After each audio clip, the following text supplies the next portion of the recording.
बिस्मिल्लाहिर्रहमानिर्रहीम। अस्सलाम वालेकुम डियर स्टूडेंट्स, कैसे हैं आप सब? उम्मीद करता हूँ हैरियत से होंगे। स्टूडेंट्स, आज के लेक्चर में हम class 9 mathematics chapter number 9 similar figures start करेंगे। बच्चों, आज के लेक्चर में हम क्वेश्चन नंबर 1 अटैम्प्ट करेंगे एक्सरसाइज 9.1 का, और उसके रिलेटेड कुछ डेफिनेशंस और कॉन्सेप्ट को समझेंगे।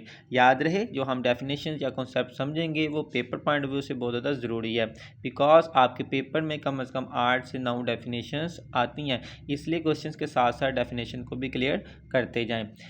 अगर आपको डेफिनेशंस या फिर कॉन्सेप्ट के ऑलरेडी समझ है तो आप डिस्क्रिप्शन पर जाकर टाइम नोट करें और क्वेश्चन के रिलेटेड जो टाइम होगा उसको क्लिक करके क्वेश्चन पर डायरेक्ट आ जाएं। चलें, आगाज़ करते हैं। सबसे पहले हमारा टॉपिक है सिमिलैरिटी ऑफ पॉलीगॉन्स। बच्चे, इस टॉपिक में सिमिलैरिटी ऑफ पॉलीगॉन्स में जो वर्ड पॉलीगॉन यूज़ हो रहा है, सबसे पहले हम उसको समझेंगे। ये आप साइड बॉक्स में देख सकते हैं, पॉलीगॉन की डेफिनेशन लिखी हुई है, 3 और more than 3 sided close figures is called polygon. एक ऐसी फिगर जिसकी 3 साइडेड हो या फिर 3 से ज़्यादा साइड्स हों, उसको हम पॉलीगॉन कहते हैं। ऐसी फिगर जिसकी 3 साइड्स या 3 से ज़्यादा साइड्स हों, उसको पॉलीगॉन कहते हैं। और शर्त क्या है इसमें कि वो क्लोज भी होनी चाहिए। जैसे कि समझते हैं एग्जाम्पल से। देखें, फॉर एग्जांपल मैं यहाँ पे एक फिगर ड्रॉ करता हूँ लाइक दिस। आप इससे फेमिलियर होंगे, इस फिगर को ट्राइंगल कहते हैं, ठीक है। इसको ट्राइंगल भी कहते हैं और इसकी साइड्स कितनी है, 1 2 3। तो हमने यही पढ़ा था ना कि ऐसी फिगर जिसकी 3 साइड्स हों या फिर 3 से ज़्यादा साइड्स हों, उसको पॉलीगॉन कहते हैं। तो इसकी भी देखें 3 साइड्स तो है ना, तो इसको भी क्या कहेंगे, पॉलीगॉन कहेंगे। और दूसरी शर्त क्या थी कि ये क्लोज भी है, तो देखें हर साइड से ये क्या है, क्लोज है, कहीं से भी ओपन नहीं है। इसके अलावा एग्जांपल समझते हैं, जस्ट लाइक स्क्वायर। जी बच्चों, कितनी इसकी साइड्स हैं, इसके टोटल 4 साइड्स हैं, तो इसको भी पॉलीगॉन कहेंगे। और ये हर तरफ से क्लोज है, तो ये भी हमारे पास क्या होगा, पॉलीगॉन। तो ये आपके पास 2 डिफरेंट एग्जांपल्स थी, तो इसमें से आप कोई भी एग्जांपल में कर सकते हैं, लेकिन एग्जांपल मस्ट करनी है, ठीक है। ओके, नेक्स्ट हमने बहुत इंपॉर्टेंट डेफिनेशन क्लियर करनी है सिमिलर फिगर्स की। आप यहाँ पे मार्क करें, define similar figures with example. चलें, डेफिनेशन का आगाज़ करते हैं। Similar figures have same shape but not necessarily of same size. बच्चों, सिमिलर फिगर्स ऐसी फिगर्स को कहते हैं जिनकी शेप सेम हो, यानी कि वो दिखने में एक जैसी हो, बट नॉट नेसेसरी, लेकिन ये ज़रूरी नहीं है कि उनका साइज़ भी सेम हो। मतलब वो दिखने में एक जैसी हो सकती हैं, लेकिन एक छोटी हो सकती है, एक बड़ी हो सकती है। एग्जाम्पल से समझते हैं। देखें बच्चे, मैं यहाँ पे ड्रॉ करता हूँ एक ट्रायंगल लाइक दिस, ठीक है। और मान लेते हैं ये इक्विलेटरल ट्रायंगल है और इसकी हर साइड कितनी है, 2 सेंटीमीटर की है। एक और फिगर इसके करस्पॉन्डिंग ड्रॉ करते हैं, जस्ट लाइक दिस। इसकी हर साइड जो सी है वो है 3 सेंटीमीटर की, या फिर फॉर एग्जांपल 4 सेंटीमीटर ले लेते हैं, ठीक है। अब ये देख सकती हैं आपके दोनों के दोनों इक्विलेटरल ट्रायंगल्स हैं। इक्विलेटरल ट्रायंगल जो सी होती हैं वो सारी दिखने में एक जैसी होती हैं। क्यों? क्योंकि उसकी हर साइड जो सी वो इक्वल होती है। देखें, इससे 2, ये भी 2, ये भी 2, इसकी भी 4, इसकी भी 4, इसकी भी 4। तो हर साइड क्या होती है, इक्वल होती है। लेकिन आपको नज़र आ रहा होगा ये ट्रायंगल थोड़ी छोटी और ये ट्रायंगल बड़ी है, क्योंकि इसकी हर साइड 2 सेंटीमीटर है, इसकी हर साइड 4 सेंटीमीटर है। तो हम कह सकते हैं कि ये दोनों की दोनों फिगर्स या फिर ये दोनों के दोनों पॉलीगॉन्स आपस में क्या हैं, आपस में क्या है, इक्विलेटरल हैं और सिमिलर हैं, ठीक है। ये सिमिलर हैं, इसलिए हम इनको क्या कहेंगे, बोथ आर सिमिलर फिगर्स। तो ये आपने एग्जांपल मस्ट लिखनी है, एग्जांपल हेडिंग देकर एग्जांपल की ये 2 ट्रायंगल्स बनानी है, इसकी हर साइड 2 रखनी है, इसकी हर साइड 4 रखनी है। और डेफिनेशन में लिखना है both figures having same shape but not necessary of same size. यानी ऐसी फिगर जिनकी शेप्स तो सेम हो लेकिन उनका साइज सेम ना हो, उनको सिमिलर फिगर्स कहते हैं। तो यहाँ तक आपने इसकी डेफिनेशन करनी है यहाँ से लेकर, और साथ में एग्जांपल लिखनी है। तो अभी तक हमने 2 डेफिनेशंस क्लियर की हैं। नेक्स्ट बच्चों, हम बहुत इंपॉर्टेंट कॉन्सेप्ट समझने जा रहे हैं, ज़रा फोकस कीजिएगा।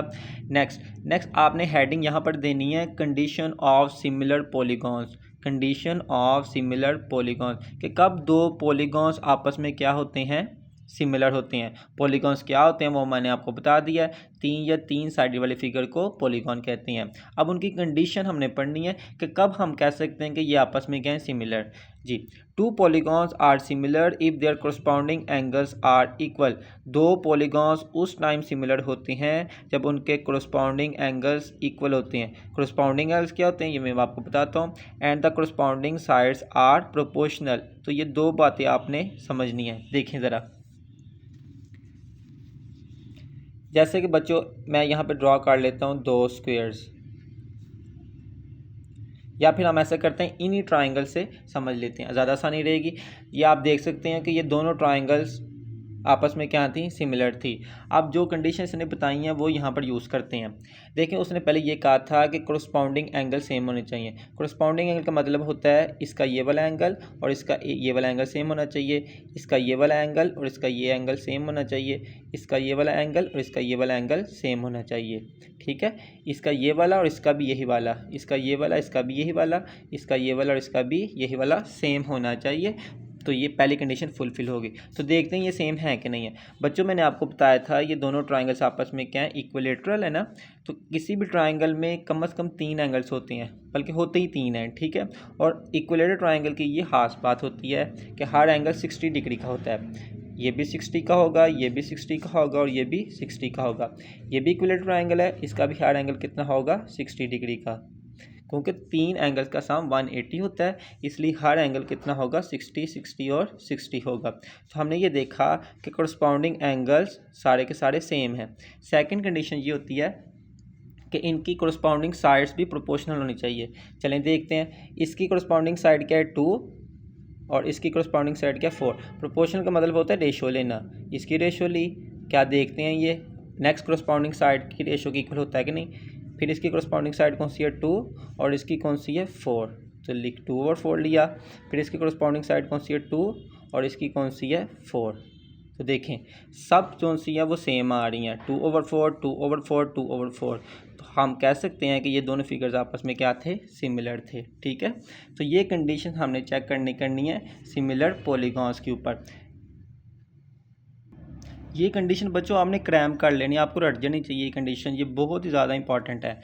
कब 2 पॉलीगॉन्स आपस में सिमिलर होंगे, नंबर 1 जब उनके कोरस्पॉन्डिंग एंगल्स इक्वल होंगे। कोरस्पॉन्डिंग एंगल्स क्या थे मैंने आपको बताया, और उसकी कोरस्पॉन्डिंग साइड्स भी प्रोपोर्शनल होनी चाहिए। तो कोरस्पॉन्डिंग साइड्स क्या थी वो भी आपको, तो ये 2 आपने चीज़ें याद रखनी है कंडीशंस ऑफ पॉलीगॉन्स में। चलिए अब क्वेश्चन नंबर 1 स्टार्ट करते हैं। जी डियर स्टूडेंट्स, क्वेश्चन नंबर 1 की स्टेटमेंट है, find whether the solids are similar. क्या ये दिए गए 2 सॉलिड्स आपस में सिमिलर हैं। Are length are in centimetre, और इनकी तमाम साइड्स की लेंथ आपको सेंटीमीटर में दी हुई हैं। ठीक है, तो क्वेश्चन ये उसने पूछा है कि क्या ये दोनों फिगर्स आपस में सिमिलर हैं कि नहीं है। बच्चों याद रहे ये जो आपको फिगर्स नज़र आ रही हैं ये क्यूब हैं। ठीक है, जस्ट लाइक वो क्यूब जैसे कि हम घरों में फ्रीज़र में आइस क्यूब्स लगाते हैं ना आइस ट्रे में, उस तरह से क्यूब्स होते हैं, और क्यूब को हम हाथों में पकड़ सकते हैं, इसलिए इसको हम सॉलिड्स कहते हैं, क्योंकि सॉलिड वो चीज़ होती है जिसको हम हाथों में पकड़ सकते हैं। ठीक है, अब एक बात आपने याद रखनी है कि हमने यहाँ पर सिमिलर प्रूफ करना है, और सिमिलर की 2 कंडीशंस थी। कौन कौन सी थी कंडीशंस, रिवाइज करें ज़रा, देखें ज़रा कंडीशंस क्या थी कि 2 पॉलीगॉन्स तब सिमिलर होते हैं जब उनके कोरस्पॉन्डिंग एंगल्स इक्वल होने चाहिए और कोरस्पॉन्डिंग साइड्स प्रोपोर्शनल होनी चाहिए। तो जो चीज़ यहाँ पे प्रूव करनी है, लेकिन बड़े मज़े की बात ये है कि ये दोनों आपके पास क्यूब्स हैं, और क्यूब का हर एंगल 90 डिग्री का होता है। मतलब इस क्यूब के भी सारे एंगल 90 होंगे, इस क्यूब के भी सारे एंगल 90 होंगे। इसका मतलब जो कोरस्पॉन्डिंग एंगल्स वाला था कंडीशन वो हमने ऑलरेडी प्रूव हो गई।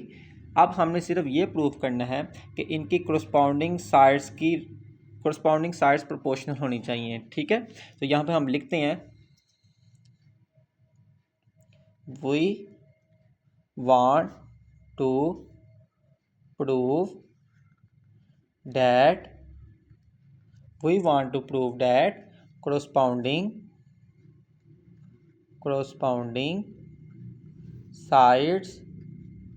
corresponding sides are proportional. हमने सिर्फ अब ये प्रूव करना है कि कोरस्पॉन्डिंग साइड प्रोपोर्शनल है। कोरस्पॉन्डिंग साइड्स कौन सी होंगी? इसकी कोरस्पॉन्डिंग साइड बच्चों कौन सी है? 4, और इसकी कोरस्पॉन्डिंग साइड कौन सी है? 6। तो 4/6 ये बराबर होनी चाहिए। इसकी कोरस्पॉन्डिंग साइड कौन सी है? 3, एंड बच्चों इसकी कोरस्पॉन्डिंग साइड कौन सी है? 4.5। देन इसकी कोरस्पॉन्डिंग साइड है 5 और इसकी कोरस्पॉन्डिंग साइड है 7.5। चलें, अभी तो आपको नज़र आ रहा होगा कि ये सेम नहीं है, बट ये सेम होगी। हम इसको देखते हैं सिंप्लीफाई करके। बच्चे 4/6, 4 2 के टेबल में आता है 2 से, और 6 भी 2 के टेबल में आता है 3 से। तो यहाँ आंसर आ जाएगा 2/3 इज इक्वल टू, ऊपर वाला 3 तो एज इट इज़ रहेगा, नीचे आपके पास डेसिमल में लिखा हुआ है, इसको फ्रैक्शन में कन्वर्ट करते हैं। आपको पता पॉइंट के बाद एक डिजिट हो तो किससे डिवाइड करते हैं? 10 से। पॉइंट को ख़त्म कर देते हैं और किससे डिवाइड करते हैं? 10 से। इज इक्वल टू 5 ऐसे ही रहेगा, यहाँ पे भी वैसे ही है, पॉइंट के बाद एक डिजिट हो तो पॉइंट को ख़त्म कर देते हैं और डिवाइड करते हैं 10 से। ये वाली फ्रैक्शन एज इट इज़ रहेगी 2/3 इज इक्वल टू 3। अब बच्चों ये देखें, 3 के नीचे 45/10 क्या हो रहा है? डिवाइड। अगर हम इसको मल्टीप्लाई में चेंज करें तो नीचे वाली फ्रैक्शन ऊपर चली जाती है, ऊपर वाली नीचे आ जाती है। तो ये आपके पास आ जाएगा मल्टीप्लाई बाय 10 ऊपर चले जाएगा और 45 नीचे आ जाएगा, इज इक्वल टू 5। इसमें वैसे होगा, 10 ऊपर चले जाएगा और 75 नीचे आ जाएगा। ठीक है, जब भी डिवीजन में हो और मल्टीप्लाई में चेंज करें तो 10 ऊपर चले जाता है और 45 नीचे आ जाता है। अब यहाँ पर ये 2/3 एज इट इज़ रहेगा, और यहाँ पर सिंप्लीफाई करते हैं। 3 10s are 30/45। यहाँ करते हैं 5 10s are 50/75। यहाँ आ जाएगा 2/3। ये देखिए 15 के टेबल में 30 कहाँ पर आता है? 2 से, और 15 के टेबल में 45 कहाँ पर आता है? 3 से। तो ये आ जाएगा 2/3 इज इक्वल टू 50। 25 के टेबल में 50 आता है 2 से, 25 के टेबल में 75 आता है 3 से। तो ये आ जाएगा 2/3। आप इसको छोटे नंबर से भी सिंप्लीफाई कर सकते हो, लेकिन आंसर यहाँ पर यही आएगा। ठीक है, तो अब आप देख सकते हो कि हर जो सी आपके पास रेशियो है वो क्या आ रही है? सेम आ रही है। तो साइड्स आपके पास क्या आ गई? प्रोपोर्शनल, जो हमने प्रूव करना था। तो हम यहाँ पे कह सकते हैं hence given solids are similar. Hence given solids are similar. तो ये हमने प्रूव करना था। ठीक है, तो इसको अच्छी तरह से करिएगा। कोई भी कन्फ्यूजन हो तो आप कमेंट में लाजमी पूछिएगा। बाकी आपको डेफिनेशंस और जो कॉन्सेप्ट बताए हैं, आप इस क्वेश्चंस को देख के समझ सकते हैं कि वो कितने ज़्यादा इंपॉर्टेंट थे, तो उसको लाजमी आप करिएगा। ठीक है, बाकी अगर आप चैनल पे न्यू हो तो चैनल को सब्सक्राइब लाजमी करें ताकि नेक्स्ट वीडियो आप तक जल्द से जल्द पहुंच सके। ठीक है बच्चों, ख्याल रखें। अल्लाह हाफिज़।